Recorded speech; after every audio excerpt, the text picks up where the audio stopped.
Shalom, this is Renate McWright, and I want to talk to you about tonight being the beginning of the month of Nissan. The month of Nissan is important because it is the Passover month. It is the first month in the biblical year. This is when God's calendar begins anew in the biblical calendar. I want to talk to you about light and darkness. Darkness can feel overwhelming.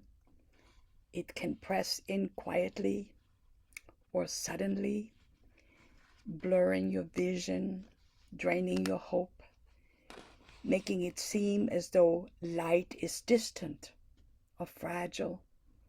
Yet throughout Scripture, darkness is never the final word. John 1:5 reminds us that the light shines in the darkness, and the darkness has not overcome it. Darkness may surround, but it never defeats. Light does not need permission to shine. Even the smallest flame disrupts the deepest shadow. Light does not negotiate with darkness. It simply appears, and darkness must retreat. From the very beginning, this truth is woven into creation itself. In Genesis 1:3, God speaks just 3 words. Yehi, or let there be light. Light was not formed with hands or shaped from existing matter. It was spoken. It was created by the power of God's voice alone. In Hebrew thought, light represents far more than just illumination. It signifies revelation, truth, clarity, and the manifest presence of God. Before form, before structure, before purpose was fully created, God established light. Because nothing can rightly exist, grow, or flourish apart from it, everything begins with His light.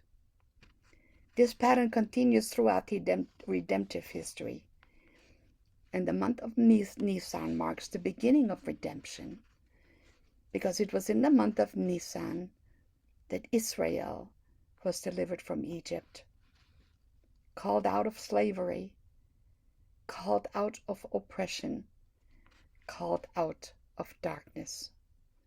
Each of us have our own Egypt, our own time of slavery when we were slaves to darkness. And each of us has a Nissan, Passover, where God brings us out of darkness into His marvelous light, if we just trust Him. The Passover lamb, Yeshua, was sacrificed to put the blood on the lintels of the door, the mezuzah of our doors, the doors of our hearts. He brought us into freedom and into light. And in Exodus, God declares, "This month shall be for you the beginning of months." Nissan is not merely a point on the calendar. It's God's reset. A divine reminder that God specializes in new beginnings. He disrupts cycles of bondage. He brings His people out again and again into freedom, into clarity, and into renewed purpose. What once felt like an ending becomes a threshold. What looked like darkness becomes the backdrop for His light. Won't you step over that threshold today and let Him reset your life by bringing His light into your darkness? Throughout Scripture, the movement is consistent because darkness gives way to light. Bondage gives way to freedom. Silence gives way to the spoken word. And always, light wins. Golden tones, a soft, steady glow. No striving, no figures in the foreground, just the quiet power of transition. darkness yielding to illumination. This is the story God tells. This is the pattern He repeats. And this is the promise that still holds true for you today. Shalom, and may His peace reign in your life today.